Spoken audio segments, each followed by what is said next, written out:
এই তরুণদেরকে আমাদের প্রিয় নবী সাল্লাল্লাহু আলাইহি সাল্লাম অত্যন্ত ভালোবাসতেন এবং বিশেষ গুরুত্ব দিতেন। অনেক বড় বড় গুরুত্বপূর্ণ দায়িত্ব প্রিয় নবী সাল্লাল্লাহু আলাইহি সাল্লাম অনেক তরুণদের হাতে দিয়েছেন। তিনি তাদেরকে এত বেশি ভালোবাসতেন। আমরা যদি কোরআন দেখি তো কোরআনে কারিমে আল্লাহ রাব্বুল আলামিন বিভিন্ন জায়গায় তরুণদের দৃষ্টান্ত উপস্থাপন করেছেন। আমি আমাদের তরুণ বন্ধুদেরকে বলতে চাই, কোরআন কারিমের দুটি সূরা আপনারা বিশেষ করে তরুণরা, যুবকরা বারবার করে পড়বেন, বিভিন্ন অ্যাঙ্গেল থেকে বোঝার চেষ্টা করবেন। তার একটি হলো সূরা কাহফ, আরেকটি হলো সূরা ইউসুফ। সূরা কাহফে আল্লাহ রাব্বুল আলামিন কিছু যুবকের ঘটনা, ইতিহাস আমাদের সামনে তুলে ধরেছেন এবং তাদের সম্পর্কে বলেছেন, ইন্নাহুম ফিতিয়াতুন আমানু বিরাব্বিহিম ওয়া জিদনাহুম হুদা। তারা ছিল কিছু যুবক যারা পৃথিবীর ইতিহাসের বিরল দৃষ্টান্ত স্থাপন করেছে এবং এমন এক ত্যাগের স্বাক্ষর তারা রেখেছে যে কোরআন সেই ইতিহাসকে উল্লেখ করেছে। তারা আর কেউ ছিল না, তারা ছিল কিছু যুবক, কিছু তরুণ। এরাই গোটা সমাজের মোড়কে পরিবর্তন করে, তারাই গোটা সমাজকে নিয়ন্ত্রণ করতে সবচেয়ে প্রভাবশালী ভূমিকা রাখতে পারে। তারা ছিল কিছু যুবক যারা ঈমান এনেছিল আল্লাহর প্রতি। আল্লাহ তাআলা তাদের উপরে হেদায়েত আরো দিয়েছেন এবং তাদের হেদায়েতকে বৃদ্ধি করেছেন। তারা সের উপরে অটল ছিল এবং অটলতাটা এত বেশি ছিল যে কোরআন সেই ইতিহাসকে উল্লেখ করেছে। আজকের তরুণদের সেই ঘটনা পড়া উচিত, কিভাবে শিরক থেকে বাঁচার জন্য, তাওহীদের দিকে যাওয়ার জন্য যুবকরা কাজ করেছে, কিভাবে তারা অনুপ্রেরণা হয়ে আছে আমাদের জন্য, অনুসরণীয় হয়ে আছে পৃথিবীর ইতিহাসের আগামীর সকল তরুণদের জন্য। সেটি জানবার জন্য আপনাকে সূরা কাহফ পড়তে হবে। সূরা কাহফের তরুণদের সেই ঘটনা আপনাকে পড়তে হবে। আসহাবে কাহফের যুবকদের ঘটনা আপনাকে জানতে হবে।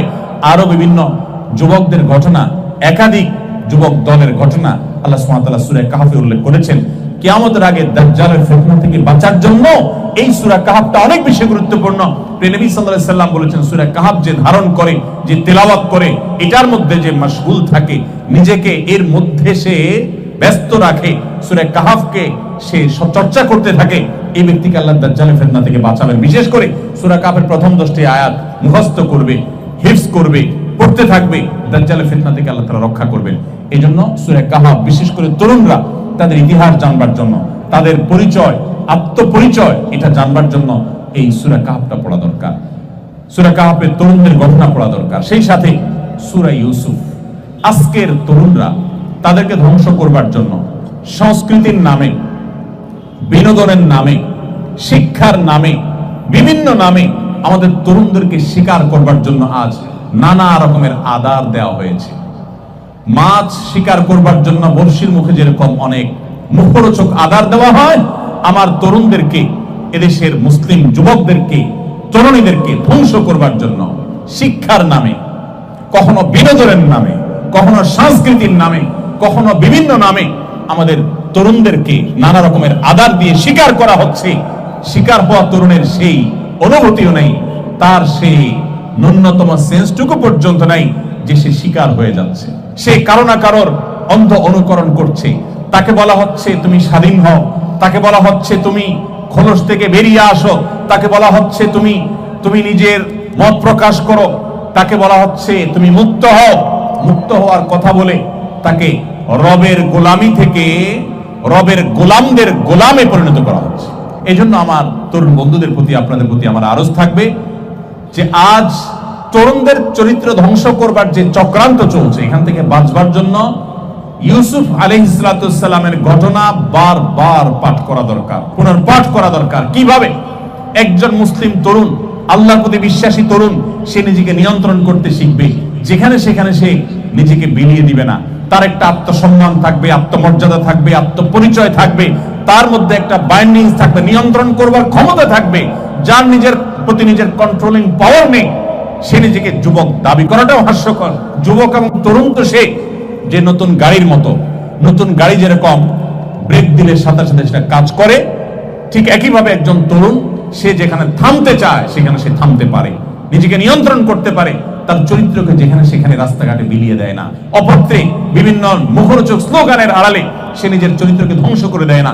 আজকের তরুণদের চরিত্র, এটাকে ধ্বংস করবার জন্য যত আয়োজন আছে, গোটা সমাজে চালনি দিয়ে চেকে মুসলমান তরুণদের মধ্যে সৎ চরিত্রবান তরুণ, যেই তরুণ দাঁড়িয়ে বুক টান টান করে বলতে পারবে আমার জীবনে একটি মুহূর্তের জন্য কোনো অশ্লীলতা, কোনো মন্দ বিষয়, জেনা বা জেনার আনুষঙ্গিক কোনো বিষয় আমাকে কখনো স্পর্শ করেনি, এরকম বুক টান করে বলার মতো তরুণের সংখ্যা এই সমাজে খুব কম।